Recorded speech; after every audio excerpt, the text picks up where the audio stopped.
Hello guys, this is Urvashi God and now you watching literature and literary terms. It's our third और fourth video about literary terms और हम पहले पढ़ चुके हैं simile, metaphor and personification. हमने 3 पढ़ लिया and it's our fourth literary terms that is called apostrophe. I just tell you about literary terms, and these literary terms are interconnected, not singular, it's interconnected। आप simile पढ़ें वो interconnected है metaphor से। Thin difference है जो मैंने मेरे first video में बात की थी कि ये जो लिटरेरी टर्म्स होते हैं इनमें बहुत थिन डिफरेंस होता है और ये इंटर कनेक्ट होते हैं। वैसे ही पर्सोनिफिकेशन है, पर्सोनिफिकेशन में थोड़ा सा मेटाफर आ जाता है। अब जैसे हम पढ़ रहे हैं एपोस्ट्रॉफी जिसमें होता है पर्सोनिफाइड आइडिया और पर्सोनिफाइड ह्यूमन बीइंग, तो वही है। अब थोड़ा सा पर्सोनिफिकेशन से रिलेटेड ही एपोस्ट्रॉफी है। तो ये सब क्या होते हैं, ये सब इंटरकनेक्ट होते हैं एक दूसरे से। बस हमें कुछ डिफरेंसेस मालूम होने चाहिए तो आप इनको पहचान सकते हैं। वैसे मैं इंग्लिश टू इंग्लिश पढ़ा दूं, बट कुछ होता है कि आपको अब कुछ बोलेंगे लिटरेरी टर्म्स हैं इंग्लिश में पढ़ाओ, इंग्लिश में पढ़ाने वाले बहुत हैं, सब आपके ऊपर से जाएगा, कुछ समझ नहीं आएगा।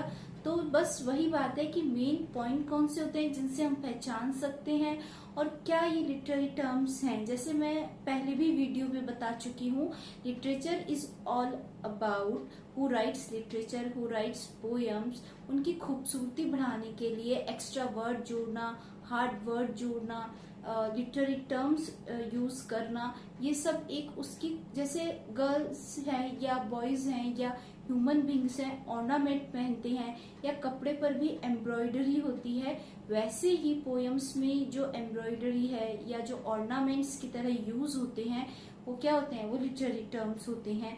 तो लिटरेरी टर्म्स आप सिर्फ पोएम्स में नहीं, आप प्लेज में देखिए, प्रोज में देखिए, ड्रामा में देखिए, इनमें भी आप देख सकते हैं।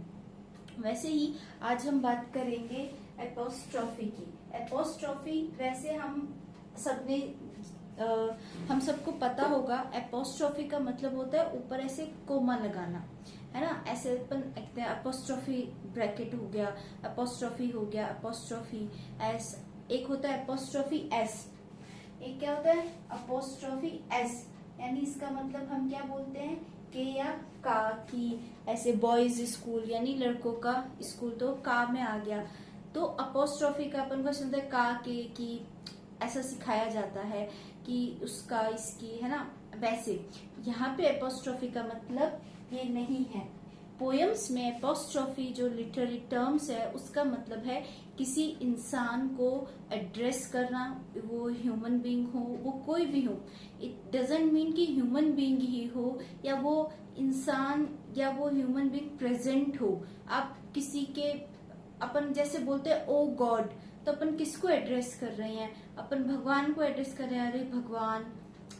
ओ का मतलब ये बोला ना अरे, तो अपन किसको एड्रेस कर रहे हैं, अपन किसी को एड्रेस कर रहे हैं ना, वही एपोस्ट्रॉफी है और कुछ नहीं है। हाँ, आप इसमें अब जैसे अपन बोलते हैं ओ गॉड, ओ माय गुडनेस, ऐसे बोलते हैं, वही क्या हो गया एपोस्ट्रॉफी। बस वो जो अपन बोलते हैं ना ओ गॉड, वो एपोस्ट्रॉफी हो गया। और या अपन ऐसे बोलते हैं oh my goodness, oh she is such a lovely couple. अपन किसी को देखते हैं oh they are such a lovely couple, तो अपन ओ बोलते हैं। ओ मतलब अपन किसी थर्ड इंसान को उस कपल के बारे में बता रहे हैं, उस कपल को एड्रेस कर रहे हैं। एड्रेस किसको करना है, जिसके बारे में आप बात कर रहे हैं। अपन ऐसे बोलते हैं ओ गॉड, ओ माय गुडनेस, तो ये क्या है, ये अपन भगवान को एड्रेस कर रहे हैं। वैसे ही एक जैसे आप एग्जाम्पल भी ले सकते हैं नेचर के अलावा भी, जैसे रेन होती है, ओ दिस हैवीली रेन्स, ऐसे बोलते हैं ना। या अपन विंटर को एड्रेस कर सकते हैं, या विंटर को एड्रेस कर सकते हैं लिटरेचर में, समर को एड्रेस कर सकते हैं, ऑटम को एड्रेस कर सकते हैं, स्प्रिंग को एड्रेस कर सकते हैं, यानी सीजन्स को भी एड्रेस कर सकते हैं। Nature, literature is all about nature. मैंने पहले भी बोला है कि नेचर को एड्रेस करना इस लिटरेचर में बहुत होता है। उसी का कुछ पार्ट लेके ह्यूमन बीइंग से कंपैरिजन कर देना, वही होता है। क्योंकि नेचर अपने आप में इतनी खूबसूरत है, उसके आगे उतना खूबसूरत कोई भी नहीं है। ये तो फैक्ट बात है, इससे तो कोई वो नहीं होगा। लेकिन बस वही बात है कि एड्रेस किसको करना है। एड्रेस वो ह्यूमन बीइंग भी हो सकता है, वो नेचर से हो सकता है। लेकिन द मेन थिंग इज, जो मेन इम्पॉर्टेंट बात है वो ये है कि एड्रेस पोएम्स में हमेशा नेचर को करी गई है, उसको क्या बना दिया, ह्यूमन बीइंग। जैसे मैंने बोला कि आपने वो पढ़ा होगा मेटाफर या सिमिली, उसमें क्या करते हैं, ह्यूमन बीइंग को क्या बना देते हैं, नेचर का एक पार्ट बना देते हैं। तो वैसे ही है, इसमें भी एड्रेस किसको कर रहे हैं, नेचर को कर रहे हैं। और नेचर से रिलेटेड जो चीजें होती है, नेचर में बहुत बहुत सारी चीजें हैं। आप ये मत सोचिए नेचर में पेड़ पौधे हैं, जीव जंतु हैं, नहीं। जैसे हवा है, एयर है, या रेज हैं सन की, है ना, सूर्य की जो किरणें हैं वो जो धरती पर गिरती हैं। अब सूर्य इतना दूर है और उसकी किरणें धरती पर गिर रही हैं, इसके बारे में भी लोगों ने, या मतलब इसके बारे में भी पोएट्स ने बहुत कुछ लिखा है। कि मतलब जैसे लगता है कि स्वर्ग की अप्सरा उतर गई, या मतलब बहुत बहुत सारी चीजें लिखी है सिर्फ इस बात पे कि सूर्य की किरणें धरती पर गिर रही हैं। तो वो कहते हैं ना, कवि तो सागर की गहराई से भी गहरा खोज लेता है, वही बात है। और दूसरी बात इसमें ये है कि जैसे हिंदी महीनों के हम बात करें तो बहुत सारे महीने आते हैं, 12 महीने आते हैं हिंदी में। जैसे अपन बोलते हैं चैत्र, जेठ, आषाढ़, सावन, भादो, ऐसे वो चलता है। लेकिन इंग्लिश में भी तो होते हैं, इंग्लिश में भी 4 सीजन्स होते हैं। ये हिंदी में क्या करते हैं, वो 15-15 दिन के होते हैं, अगर आप देखेंगे तो वही है, कुछ 1 महीने के होते हैं। तो वैसे ही है, जैसे शुक्ल पक्ष है, कृष्ण पक्ष है, 15 डेज के होते हैं। लेकिन सावन, भादो, आषाढ़, अब ये चल रहा है, अब ये चल रहा है, तो वो क्या हो गए, वो महीने भर के होते हैं। वैसे ही इंग्लिश में क्या होता है, इंग्लिश में स्प्रिंग, समर, ऑटम, विंटर, ये सब आते हैं। रेनी सीजन, वैसे रेनी सीजन को वैसे नहीं मानते, क्योंकि वो समर और विंटर के बीच का जो होता है वो रेनी सीजन हो गया, भाई स्प्रिंग सीजन है। या मोस्टली यही मानते हैं, spring, summer, autumn and winter, इन सब के बीच में कुछ कुछ रेनी सीजन भी आ जाते हैं, तो बोलते हैं रेनी सीजन है। तो वैसे ही जो हम एड्रेस की बात कर रहे हैं वो हम किसी को भी कर सकते हैं, समर को कर सकते हैं, स्प्रिंग को कर सकते हैं, ऑटम को कर सकते हैं, और विंटर्स को कर। विंटर्स को अगर किसी पोइट ने विंटर को एड्रेस किया है तो बहुत हार्श लाइफ में एड्रेस किया है। वो इसलिए किया है, हिंदुस्तान में जहाँ पे बर्फ पड़ती है वो जम्मू कश्मीर है। जम्मू कश्मीर, हिमाचल प्रदेश, ऐसी जगह हैं जहाँ पे लिविंग्स हैं, बट उनको बहुत हार्ड लाइफ जीनी पड़ती है।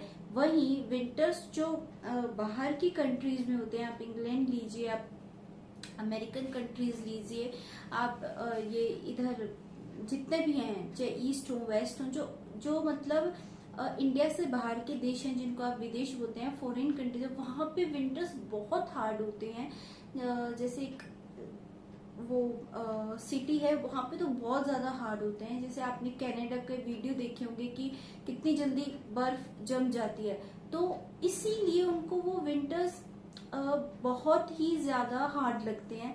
तो उन्होंने विंटर्स को हमेशा हार्ड में देखा है ना। वहीं स्प्रिंग आ जाती है, तो स्प्रिंग में जैसे कहते हैं कि फसलें उगती हैं, है ना, लोगों को थोड़ी सांस आती है कि चलो स्प्रिंग आ गई, फिर समर आ गई, तो बहुत अच्छा लगता है। ऑटम को वो अपनी उस लाइफ से, जैसे ऑटम मतलब अगर किसी को नहीं पता तो मैं आपको एक बहुत अच्छी बात बताती हूँ कि ऑटम को पतझड़ कहते हैं, है ना। लेकिन क्या है कि आजकल एक पोस्टर मिलता है जिसमें पेड़ हैं और उससे लीव्स गिर रही हैं और चारों तरफ लीव्स ही लीव्स है ऑरेंज कलर की, ऑरेंज कलर। तो लोगों को वो बहुत खूबसूरत पोस्टर दिखता है क्योंकि उन्होंने पढ़ा हुआ नहीं है। अब जो कोई जिसने लिटरेचर पढ़ा है या जो जानता है इस बारे में उसको पता होगा।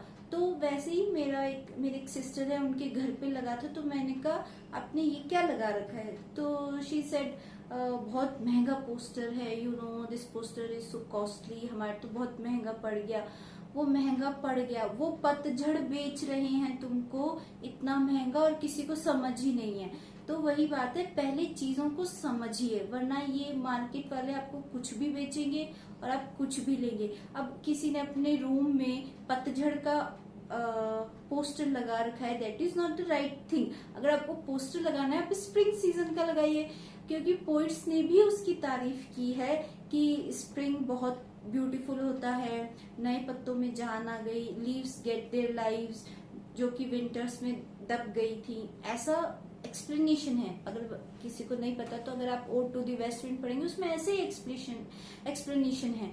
तो अगर आपको किसी चीज के बारे में नॉलेज ही नहीं है, आप पहले नॉलेज, और वो जो सीन है वो मैं बता देती हूँ, अगर किसी को नहीं पता वो कहाँ का है।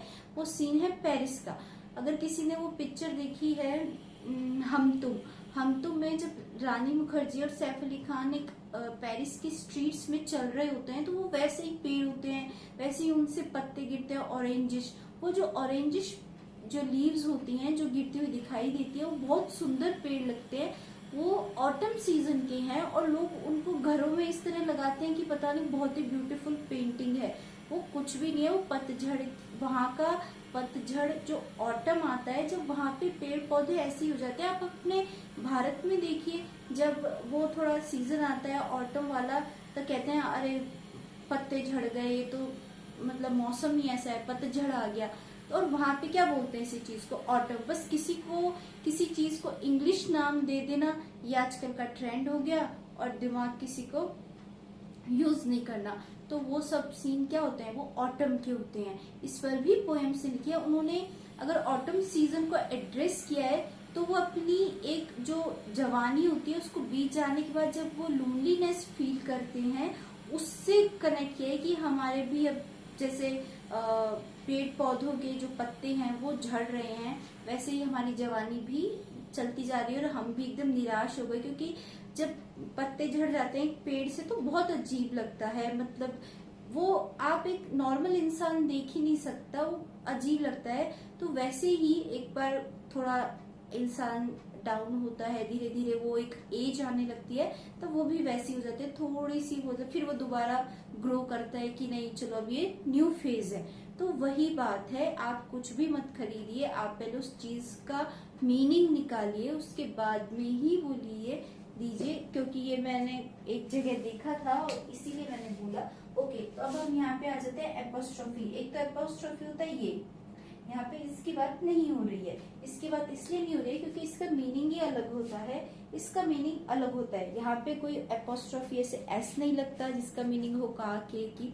यहाँ पे मीनिंग होता है एड्रेस करना, किसी को एड्रेस करना, किसी को बोलना, चाहे वो इंसान प्रेजेंट हो चाहे वो इंसान प्रेजेंट नहीं हो। अब भगवान प्रेजेंट होते हैं, आपके सामने नहीं होते, लेकिन आप बोल देते हैं ओ गॉड, ओ माई गुडनेस, ऐसे बोल देते हैं ना, oh my god this is my bad luck, है ना। तो अपन ऐसे बोल देते हैं, तो इसका मतलब ये नहीं है कि भगवान प्रेजेंट है।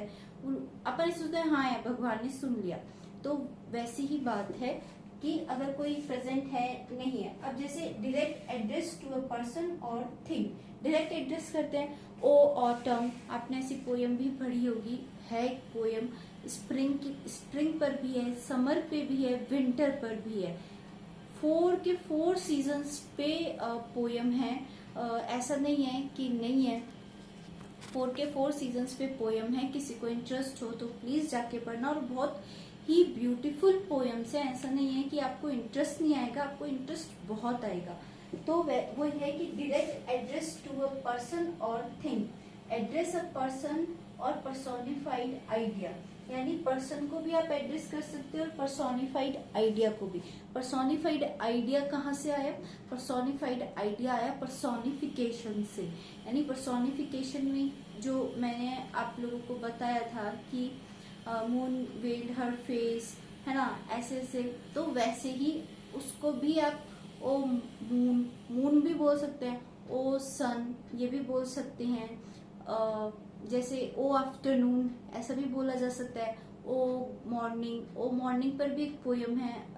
मॉर्निंग दो होती हैं अगर आपको पता हो, एक मॉर्न होता है भी किसी की डेथ पे अपन को शोक व्यक्त करना हो उसको मॉर्न कहते हैं, एक अपना नॉर्मल मॉर्निंग डे। तो ओ मॉर्निंग पर भी पोयम है, अगर किसी को पढ़नी है तो प्लीज जाके पढ़िए, है ऐसी पोयम। और इस पे आफ्टरनून पे भी है, इवनिंग पे भी है। मैं वही कह रही हूँ, हर चीज पे पोयम है, हर चीज को एड्रेस किया हुआ है। वो सब किस में आती हैं? ओ मॉर्निंग, ओ इवनिंग, ओ आफ्टरनून, ओ मून, ओ सन, ये सब किस में आते हैं? ये सब ओ स्प्रिंग, ओ ऑटम, ओ समर, ओ विंटर, ओ लीफ, ओ ट्री, तो ये सब किस में आते हैं? ये सब अपॉस्ट्रोफी में आते हैं। तो वही है। अब जैसे मैं अगर एग्जाम्पल दूं, O solitude where are thy charms, अब किसी को पता है पोएम किसकी है? जबकि अगर आपने बीए से ही लिटरेचर ले रखा है तो ये पोएम लगती थी कहीं ना कहीं किसी के उसमें क्लास में। जो ये पोएम है ना, O solitude where are thy charms, ये विलियम कूपर की पोएम है। कभी कभी क्या होता है, पोएट जो पोएट होता है वो अपने बेस्ट फ्रेंड या कोई कजिन ब्रदर या कोई अपने चाइल्ड पर भी पोएम डेडिकेट कर देते हैं। तो वैसे ही विलियम जो कूपर है, विलियम कूपर, उन्होंने पोएम डेडिकेट की थी अलेक्जेंडर सेल्किर्क पर, जो उनके कोई दोस्त होंगे या जो भी होंगे। तो अगर किसी को नहीं पता, सॉलिट्यूड का असली मीनिंग लोनलीनेस होता है। अगर लोनलीनेस है, अकेलापन है, ऐसे कहा जाता है सॉलिट्यूड। उसको क्या कहा जाता है? सॉलिट्यूड। कोई आदमी अकेलेपन से निकल रहा है तो वो सॉलिट्यूड मतलब अकेले रह के कुछ करना या अकेलापन महसूस होना, उसको क्या बोलते हैं? सॉलिट्यूड बोलते हैं। तो वही बात है कि अब इसमें क्या आता है, इसमें ये वाला साइन आता है। क्या, कौन सा वाला साइन आता है? एक एक्सक्लेमेटरी साइन आता है। एक जो एक्सक्लेमेटरी साइन होता है वो क्या हो गया? वो एपोस्ट्रोफी हो गया। जैसे नॉर्मल इंग्लिश में अपन एपोस्ट्रोफी एस लगाते हैं, इनमें एपोस्ट्रोफी जो एक लिटरेरी टर्म है, अगर लिटरेरी टर्म के बारे में पूछा जाए तो जहाँ पे ओ लिख के या ओ लिख के और एक वर्ड लिखा हुआ है जिसको एड्रेस करना है और उसके बाद एक्सक्लेमेटरी साइन है, तो वो क्या हो गया? वो एपोस्ट्रोफी हो गया। पहली बात ओ हो या ओ एच हो, है ना, तो वो हो। और एक उसके जस्ट बाद क्या आए? एक उसके जस्ट बाद एक जिसको एड्रेस करना हो वो वर्ड हो, समर हो, ऑटम हो, विंटर हो, मून हो, सन हो, स्प्रिंग सीजन हो, मॉर्निंग हो, इवनिंग हो, आफ्टरनून हो, रेनी सीजन हो, कुछ भी हो, स्टार्स हो, पूरा यूनिवर्स हो, ओ यूनिवर्स ऐसे भी बोलते हैं, ओ यूनिवर्स प्लीज हेल्प मी ऐसे बोलते हैं ना। तो ओ यूनिवर्स एक्सक्लेमेटरी साइन, अगर किसी को नहीं पता, डायरेक्ट इनडायरेक्ट में एक्सक्लेमेटरी साइन आता है, ऐसे आता है, मैं ऊपर लिख देती हूँ, ऐसे एक्सक्लेमेटरी साइन आता है। तो उस पर्सन और थिंग के बाद एक्सक्लेमेटरी साइन हो, फिर हो वेयर आर दाई चार्म्स। अब वेयर आर दाई चार्म्स यानी O solitude where are your charms. तो ये विलियम कूपर की पोयम है। उन्होंने अलेक्जेंडर सेल्किर्क को डेडिकेट कर रखी है, वो पोयम है ये, वो उसी का ही एग्जाम्पल है। ये है O death be not proud. तो अब जैसे मैंने बोला ना, वो डेथ हो सकता है, वो बर्थ हो सकता है, वो एज हो सकती है कोई, जैसे अपन कहते हैं ओल्ड एज पे भी हो सकता है ना। तो वही बात है कि अब इसमें डेथ पे आ गया, ओ बर्थ पे भी आ जाता है। अब ओ बर्थ हो तो एक्सक्लेमेटरी साइन हो तो वो भी क्या हो गया? वो एपोस्ट्रोफी हो गया। ऐसे नहीं डेथ लिख दिया तो डेथ ही, बर्थ पे भी हो सकता है, ओ बर्थ। अब जैसे क्रिश्चियन जो है कम्युनिटी, वो या अपने जो ये सिख धर्म है या अपना भी जो सनातन धर्म है, उसे बोलते हैं कि किसी की मृत्यु हो जाए तो वो उसका आत्मा दूसरा जन्म लेती है, दूसरा देते है, तो वो क्या होता है, वो एक रिसाइकिल हो जाता है ना, तो उसी को बोलते हैं। तो ये जो, तो वैसे ही वो डेथ भी हो सकता है, वो बर्थ भी हो सकता है, वो चाइल्ड हो सकता है, वो बॉय, वो गर्ल, ये भी हो सकता है, वो चाइल्ड, है ना, ये भी हो सकता है।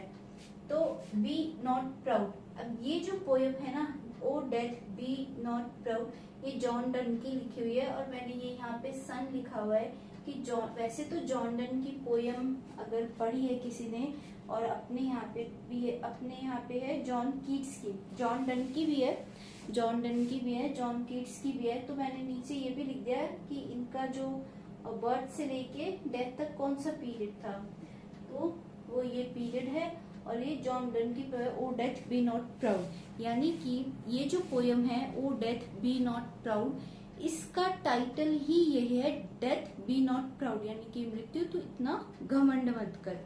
तो इन्होंने, अब देखो किसके ऊपर लिख दी उन्होंने पोयम, वही बात है, इसमें किसी पर भी लिखी जा सकती है। अब जैसे O lift me as a wave, a leaf, a cloud, ओ पता है आपको यहाँ पे किसके लिए आया है, ये O to the west wind जो पोयम है, O to the west wind, उसके जो लास्ट पैराग्राफ है वहां से लिया है मैंने, ode to the west wind का, O wind lift me as a wave, a leaf, a cloud. अब उन्होंने इसको शॉर्ट करके पता है क्या लिखा, ओ विंड, वैसे मैं यहाँ लिखना भूल गई, थोड़ा सा यहाँ पे क्या लिखा हुआ है, विंड, फिर ऐसे है, तो O wind lift me as a wave, a leaf, a cloud.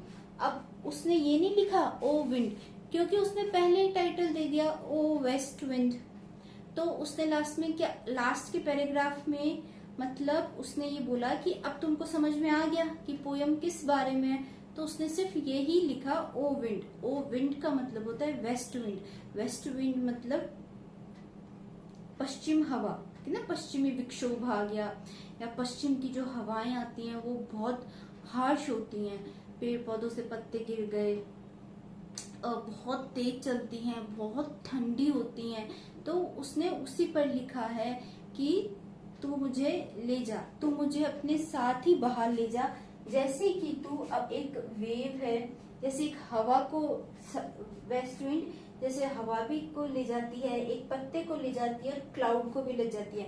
जैसे अपन कहते हैं कि हवा चल गई, बादल भी चले गए, है ना, कभी कभी बहुत बारिश का मौसम होता है, बादल हो जाते हैं और फिर हवा चल जाती है, हवा चल जाती है तो क्या होता है, बादल भी चले जाते हैं। तो उसने वही कहा है कि तू बादल को भी ले जाती है, पत्तों को भी ले जाती है, हवा की जैसे ले जाती है, वैसे ही मुझे भी अपने इस, उसने क्या किया, उसने विंड को एक वो बना दिया, ह्यूमन बीइंग बना दिया, तो उसके हाथ भी बना दिए कि जैसे एक पेड़ पे झूला लटका रहता है, उस पे एक बच्चा स्विंग करता है, वैसे ही मैं तेरे उन पे, तेरे उस हाथ विंड के साथ ऐसे झूलना चाहता हूँ, और तू मेरे को वैसे ही बहा कर ले जा, जैसे इन पत्तों को ले जाती है और पता नहीं कौन से पत्ते को, किस पेड़ के पत्ते को कहाँ रखती है, वैसे ही मुझे भी यहाँ से ले जा। क्यों? क्योंकि वो थोड़ा सा अपने सॉलिट्यूड में था, थोड़ा परेशान हो रहा था कि मैं अब लाइफ नहीं जीना चाहता, तो वो मुझे कहीं ले जाके दबा दे, जैसे कि अगर वो, जैसे कहते हैं हवा अपने साथ पत्ते ले जाती है, सीड्स ले जाती है, तो आपको कभी कभी दिखेगा अचानक से एक नई जगह पे नई तरह का पौधा उग गया, वो कौन करता है, वो हवाएं करती हैं, ये जो पतझड़ आती है यही करती हैं। तो जो ये वेस्ट विंड्स होती हैं, इनका काम ही यही है, वो अपन को लगता है वो सारा खराब कर देती है, बहुत हार्श होती हैं, पर वो कहीं ना कहीं एक अच्छा ही काम कर रही होती है नेचर के लिए। तो वो उसी को एड्रेस कर रहा है कि मैं भी तेरे साथ ही ऐसे जाना चाहता हूँ। तो वही बात है कि जैसे कि तू वेव को ले जाती है, लहरें, लीफ को ले जाती है, क्लाउड को ले जाती है, मुझे भी ले जा। O wind, if winter comes can spring be far behind. अब उस हवाओं के बाद क्या आ गया, उन हवाओं के बाद आ गए विंटर्स। अपन कहते हैं ना हवाएं ठंडी चल गई, अब विंटर आ जाएंगे, तो वही बात है, वो कहते हैं अगर विंटर आ गया तो क्या स्प्रिंग आने में देरी है? नहीं है, क्योंकि विंटर्स एकदम हार्श विंटर्स होते हैं दिसंबर एंड जनवरी में। फिर स्प्रिंग आ जाता है मार्च और अप्रैल के बीच में या अप्रैल में। तो वो यही कहते हैं विंटर तो जा ही रहे हैं, 2-3 महीने की बात है, क्या स्प्रिंग दूर है? उसके कहने का मतलब है कि जो ये सीड्स दबे हैं, जो मैं इस लाइफ से गुजर रहा हूँ, जो भी है, इसी में अच्छा आने में ज्यादा दूरी थोड़ी है, पास ही है। लेकिन वो 2 महीने भी इतने हार्श होते हैं कि बहुत लगते हैं, कि ऐसे लगता है कि स्प्रिंग तो अभी बहुत दूर है। बट ये इससे पूछ रहा है कि स्प्रिंग दूर है, तो अब हवा थोड़ी जवाब देगी कि हाँ अभी स्प्रिंग दूर है या स्प्रिंग पास है, ऐसे नहीं होता। तो वही बात है। तो ये था एपोस्ट्रोफी, यानी किसी को direct address to a person or thing, address a person or personified idea. Solitude, solitude, O solitude, where are thy charms? O death, be not proud. O wind, lift me as a wave, a leaf, a cloud. O wind, if winter comes, can spring be far behind? तो ये PV शैली की poem है, ode to the west wind. इसमें एक बार पूछा था, एक क्वेश्चन था लिटरेचर का, जिसमें फर्स्ट ग्रेड में पूछा था कि ओ हियर कितनी बार आया है। ओ हियर का मतलब है कि वो कह रहा है कि हे हवा तू सुन, जो मैं कह रहा हूँ ना उसको तू सुन ले। तो कहते हैं ओ हियर, ओ हियर। तो वो एक बार क्वेश्चन आया था कि ओ हियर कितनी बार आया है। अब जनरली अपन पोएम पढ़ते हैं, अपन इतना डीप नहीं पढ़ते, इसीलिए मैं कह रही हूँ आप जब भी पोएम पढ़े, एग्जाम पर्पज में पढ़े, एग्जाम पर्पज में चाहे आप ऑब्जेक्टिव में पढ़े, चाहे आप रिटर्न में पढ़े, आप इन, अगर आप रिटर्न लिख रहे हैं तो आप इन चीजों को लिखिए कि ओ हियर इतनी बार आया। या फिर आप इन, और अगर आप ऑब्जेक्टिव के लिए पढ़ रहे हैं तो भी बहुत डिटेल में पढ़िए, क्योंकि वो कुछ भी पूछ सकते हैं, उनका कोई वो नहीं है कि ये नहीं पूछना। क्योंकि अब आप 5th क्लास में तो है नहीं कि जो पीछे क्वेश्चन दे रखे हैं, जो मेन मेन पॉइंट है उनमें से पूछ लेंगे। अब उसने ये पूछ लिया कि ओ टू द वेस्ट में ओ हियर कितनी बार आया है। फिर मैंने एक बार काउंट किया, तब 5 टाइम्स आया था। तब मैंने नहीं दिया था एग्जाम, मतलब पहले के एग्जाम में आया था कोई। तब उन्होंने पूछा ओ हियर कितनी बार आया है। तब से मैंने पूरा एक एक लाइन में देखा कि क्या क्या स्पेशल चीजें हैं जो हम याद कर सकते हैं। और वैसे भी ये सिर्फ मैं उनको नहीं पढ़ा रही कि जिनके पास लिटरेचर है, जो मतलब पोयम्स जो पढ़ने का शौक रखते हैं, उनके लिए भी इम्पोर्टेंट है। या मतलब रुचि हो जाए, एक नए सब्जेक्ट की तरफ रुचि हो जाए, या एक, जो मैं हिंदी में इसलिए बोल रही हूँ कि एक सरल इजी वे में समझ में आ जाए। अगर मैं बहुत इंग्लिश टू इंग्लिश बोलूंगी ना तो कुछ समझ नहीं आएगा। तो वही बात है कि हमने आज क्या पढ़ा, एपोस्ट्रोफी। फर्स्ट ऑफ ऑल हमने ये 4th लिटरेरी टर्म्स पढ़ी है। फर्स्ट था simile, second metaphor, third personification and fourth is apostrophe. एक तो कोई बोलते हैं इसको, पहले तो आप अपना प्रोनाउंसिएशन सही कीजिए, जो इसका प्रोनाउंसिएशन है। कई तो अपोस्ट्रोफी, पता नहीं क्या क्या बोलते हैं, इसका सही प्रोनाउंसिएशन है एपोस्ट्रोफी, है ना। ये ट्रॉफी भी नहीं है, इसको आप फी भी नहीं बोल सकते। आपने एक कैरेक्टर सुना होगा, उसमें विलियम शेक्सपियर का है, अपने लगता भी है वो प्ले, फेब कैरेक्टर है। तो ये वही फे है, एपोस्ट्रोफे, ना तो फी है ना पूरा फे है, उसके बीच का है, तो एपोस्ट्रोफे ये है। ये नहीं अपोस्ट्रोफी, पता नहीं क्या क्या बोलते हैं। नहीं, आप पहले प्रोनाउंसिएशन सही कीजिए। इट्स अबाउट अपोस्ट्रोफी, ना तो पूरा ओ है ना पूरा प है, अपोस्ट्रोफी वो है, वो वाली बात है कि अपोस्ट्रोफे। अब मैं इसको हिंदी में नहीं लिखूंगी क्योंकि ये तो बहुत ही वो हो जाएगा। अगर आपको हिंदी में देखना है, डिक्शनरी में देखिए अपोस्ट्रोफे, उसमें है कि डायरेक्ट एड्रेस। तो मेन चीज क्या हो गई कि आपको डायरेक्ट एड्रेस करना है। डायरेक्ट एड्रेस का मतलब है कि आप ओ स्प्रिंग, ओ समर, ओ ऑटम, ओ विंटर, ओ सन, ओ मून, ओ यूनिवर्स, ये सब बोल सकते हैं। जैसे जॉन डन ने भी क्या किया, डायरेक्ट डेथ को ही एड्रेस कर दिया। कैसे एड्रेस किया, जैसे ह्यूमन बीइंग है कि O death be not proud. और ये पोयम भी है, मैंने कहा ना वो किसी ओ सॉलिट्यूड, सॉलिट्यूड अकेलापन होता है, उस पे भी पोएम बना दी। विंड, विंड तो बहुत तरह की होती हैं, लेकिन हार्श विंड जो होती हैं वो वेस्ट विंड्स होती हैं। जो ज्योग्राफी के स्टूडेंट हैं जिनके पास रही है या जिन्होंने थोड़ी बहुत भी ध्यान से पढ़ी है उनको पता होगा, जो विंड है वो जो वेस्ट की विंड होती है वो बहुत हार्श होती है। तो उसी को उन्होंने एड्रेस किया है, किसको, वेस्ट विंड को। जब भी यहाँ पे क्या लिखा है, O wind left me as a wave leave a cloud, O wind if winter comes can spring be far behind. अब ओ विंड आ गया ना, तो ओ विंड आ गया तो क्या हुआ, डायरेक्ट एड्रेस हुआ। ऐसे नहीं हुआ कि कोई और चीज बोल दी, और चीज तो नहीं बोली ना, विंड ही बोला, बस वेस्ट विंड नहीं बोला। क्यों नहीं बोला, क्योंकि उसने पहले ही बहुत बार बोल चुका और उसने ऊपर टाइटल ही दे दिया ode to the west wind. तो अब ये आपको ध्यान रखने की बात है कि कौन से विंड की बात हो रही है। अब जैसे छोटा बच्चा है, उसको आप ABCD सिखाओगे तो आप डायरेक्ट ABCD नहीं सिखाते, 10 दिन लग जाते हैं उसको A बनाने में, B बनाने में, वो प्रैक्टिस करता है। लेकिन जब वही बच्चा अगर 12th क्लास में आएगा तो आप उसको A बनाना थोड़ी ना सिखाओगे या B बनाना नहीं सिखाओगे, या आप उसको कोई स्पेलिंग बोलो तो आप उसको ये नहीं बताओगे कि इसमें A आता है। हालांकि कुछ स्पेलिंग्स में कंफ्यूजन हो जाती है, लेकिन जैसे अब आप उसको ये नहीं सिखाओगे कि एप्पल की स्पेलिंग APPLE होता है, नहीं सिखा सकते और सिखाना भी नहीं चाहिए। वैसे ही कई स्टूडेंट्स इतने कभी कभी अजीब सवाल करते हैं कि तुम इतने बड़े एग्जाम में बैठे हो, तुम इतना बड़ा एग्जाम क्रैक करने आए हो, लेकिन तुम्हें इतना भी नहीं पता कि अब तुम मतलब वो नहीं हो कि तुम्हें A फॉर एप्पल सिखाया जाए। जैसे मैं एक एग्जाम्पल लेती हूँ, मैं एक एग्जाम देने गई, वहां पे एक लड़का था। अब एग्जाम पेपर आया, तो एग्जाम पेपर क्या होता है कि जैसे मान लो हिस्ट्री आई, अपने 4-5 सब्जेक्ट्स लगते हैं, हिंदी लगता है, मैथ लगता है, इंग्लिश लगता है, सोशल स्टडीज लगता है, जीके पूरा लगता है। तो जीके में क्या हुआ, हिंदी के क्वेश्चन हिंदी में थे, उसको थोड़े ना इंग्लिश ट्रांसफर करेंगे, लेकिन जो जीके के क्वेश्चंस थे उन्होंने एक तरफ हिंदी में लिख रखा था, एक तरफ इंग्लिश में लिख रखा था कि भाई जो इंग्लिश मीडियम के हैं वो इंग्लिश में देख लें और जो हिंदी मीडियम के हैं वो हिंदी मीडियम में देख लें।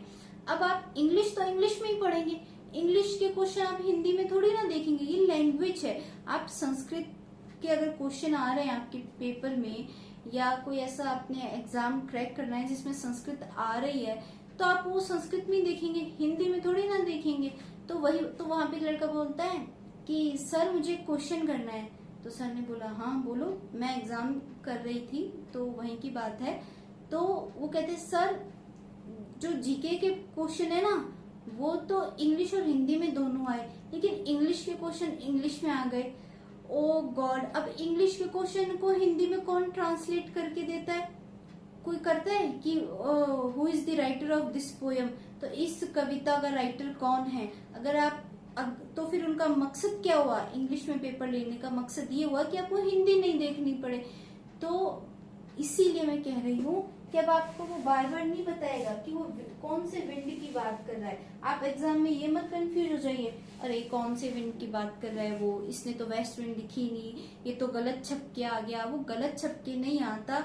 अगर आपने पोयम पढ़ी है, आपको पता है कौन से पोयम, कौन से पोएट ने लिखी है, कौन सी पोयम है, और आपको लाइंस भी मालूम होनी चाहिए। ऐसे नहीं कि अच्छा ये पोयम है इसमें से मेन लाइन बता दे, ऐसे नहीं होता। सब लाइंस इंपॉर्टेंट होती हैं, सबका एक अलग मीनिंग है, सब में लिटरेरी टर्म्स हैं। आपको इतना तो ध्यान रखना चाहिए कि इस पोयम में ये लाइन है। अगर आप 4-5 बार पढ़ेंगे ना आपको पता चल जाएगा कि इस पोयम में ये लाइंस आती हैं। क्योंकि कभी कभी बहुत अजीब सी लाइन पूछ लेते हैं और हम सोचते हैं अच्छा इस पोयम में इंपॉर्टेंट लाइन बता दो सर, हम तो वही पढ़ेंगे। नहीं, ऐसे नहीं होता। आपको सारी पोयम्स की लाइंस याद है। उसने वो पूछी नहीं, उसने कोई और ही पूछ ली सिंपल सी लाइन, फिर क्या करेंगे, फिर वो गए मार्क्स। तो वही बात है कि आपको लाइंस भी याद होनी चाहिए। और एक ये जरूर है कि कौन से पैराग्राफ में, क्योंकि कभी कभी पूछ भी लेते हैं कि ये जो लाइन है ये किसके लिए लिखी है, या पोइट की जो ये पोयम है ये कौन से पैराग्राफ से ली गई है। तो आपको ये भी ध्यान रखना पड़ता है, चाहे आप ऑब्जेक्टिव पेपर दे रहे हो तो भी वो पूछते हैं कि ये कहाँ से ली गई है या कौन से पैराग्राफ में है, भाई स्टार्टिंग पैराग्राफ में है या एंड पैराग्राफ में है, तो ऐसा पूछा जा सकता है। तो इसीलिए अब उसने लिख दिया ओ विंड। अब आप ये मत बोलो ओ विंड लिख दिया सर, अब जिन्होंने पोएम नहीं पढ़ी वो कह देंगे सर इसने तो विंड लिख दिया, इसने तो मतलब किया ही नहीं कि भी कौन सी विंड है, हमने तो वेस्ट विंड पढ़ी है, कोई और विंड की बात कर रहा हो, हमारा तो क्वेश्चन गलत हो जाएगा।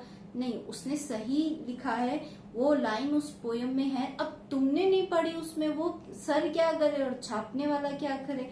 तो इसीलिए इतना खुद सोचो कि ये वेस्ट विंड की ही बात कर रहा है और किसी भी विंड की बात नहीं कर रहा है, क्योंकि आप भी नेचर में रहते हैं, नेचर से अलग तो रहते नहीं है, लेकिन हम क्या करते हैं दिमाग के ताले थोड़े बंद कर लेते हैं कि नहीं ऐसा नहीं होता, ऐसा थोड़ी ना हो सकता है। क्यों नहीं हो सकता, बिल्कुल हो सकता है।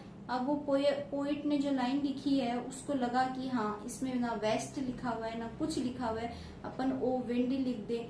अब जिन्होंने सही से पढ़ा है उनको पता है कि ये O to the west wind की है, पीबी शैले की है, लेकिन जिन्होंने यार लास्ट पैराग्राफ से है, लेकिन जिन्होंने नहीं पढ़ा वो क्वेश्चन करेंगे सर कौन सा विंड, इसमें तो ये वो लिखा ही नहीं, हमारे पोयम तो है वेस्ट विंड, तो हम अब आंसर लगाएं या नहीं। ऐसे क्वेश्चन मत करिए, आप बड़े हुए हैं, आप थोड़े समझदार बनिए, थोड़ा इसका यूज करिए प्लीज।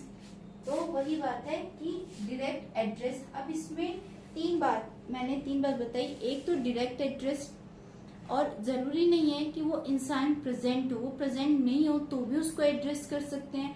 इसमें 2-3 वर्ड यूज होते हैं, ओ, फिर वो चीज, वो थिंग, वो पर्सन, और एक एक्सक्लेमेटरी साइन होता है, उसके बाद ही कुछ लिखा जाता है। तो ये 2-3 चीजें हैं जो आपको ध्यान रखनी चाहिए। वैसे आप अगर किसी को स्क्रीनशॉट लेना है तो आप ले सकते हैं, अच्छा लिखा हुआ है, मैंने कुछ भी नहीं किया आज कि भाई सही से दिखे, मिटाना नहीं पड़े, इसीलिए।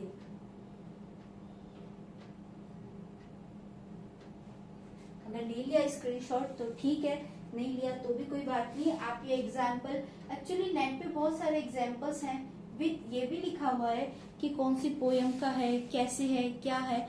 तो मैंने इसीलिए 4-5 एग्जाम्पल बताए, 4 एग्जाम्पल बताए, क्योंकि इसमें आपको एक तो ओ, अब ये ओ एच भी हो सकता है जैसे इसमें है, और ये एक्सक्लेमेटरी साइन, और ये वैसे आपको ऐसी लाइंस प्लेज में भी मिलेंगी, तो जो ड्रामा होते हैं उनमें भी मिलेंगी ऐसी लाइन। जैसे मैं कह रही थी कि अपने शेक्सपियर का एक प्ले है, उसमें सॉन्ग है, उसमें ऐसी लाइन है। तो वही बात है कि आप थोड़ा अपना माइंड खोलिए इसको, और जब पोयम पढ़ें तो देखें, बारीकी भी देखें, सिर्फ ये नहीं कि हाँ सर इम्पोर्टेंट लाइन बता दो बस वो पढ़ लेते हैं। सिर्फ ये मतलब नहीं होता आपके कोर्स देने का कि आपको इम्पोर्टेंट बताते जाए और आप सब बस वो पढ़ ले। कोर्स देने का मतलब होता है कि आपने उसको कितना बारीकी से पढ़ा है, कितना समझा है। अगर कोई और क्वेश्चन भी आ गया तो आप तो भी कर सकते हैं। एक बार जो अपने पोयम है एक जिसको कहते हैं वेस्टलैंड, उसमें क्या हुआ, एक पूछ लिया कि ये किसका सन है, तो मुझे आता था, मैंने राइट कर दिया, मेरी फ्रेंड को नहीं आया, तो उसने बोला कि तेरे को पता है कि किसके बारे में बात हो रही है। मैंने कहा हाँ मैंने डिटेल पढ़ी और मुझे पता है कि ऐसे कौन पूछता है, इतना ही मैटर था, इतना ही पूछना चाहिए था। नहीं, ऐसे नहीं होता। अगर आपके पास पोयम है आप उसको पढ़िए, किसके बारे में लिखी है, क्यों लिखी है, कब लिखी है। कभी कभी ऐसे भी पूछे तो सारा दे देंगे आपको। पीबी शैले की O to the west wind है, पोयम है, वो कब लिखी गई है ना, तो टाइमिंग बताइए आप उसका, यानी कि डेट वेट बताइए। तो आप वो चीज भी पढ़िए कि कब लिखी, क्यों लिखी, किस लिए लिखी, या अगर कोई पोयम किसी को डेडिकेट है तो वो पोयम किसको डेडिकेट है। जैसे जॉन मिल्टन, उन्होंने एक पोयम अपने फ्रेंड को डेडिकेट की थी, है ना, तो उसके बारे में भी पूछ लेते हैं। इसलिए पूछते हैं कि जॉन मिल्टन की आपके पास पोयम है।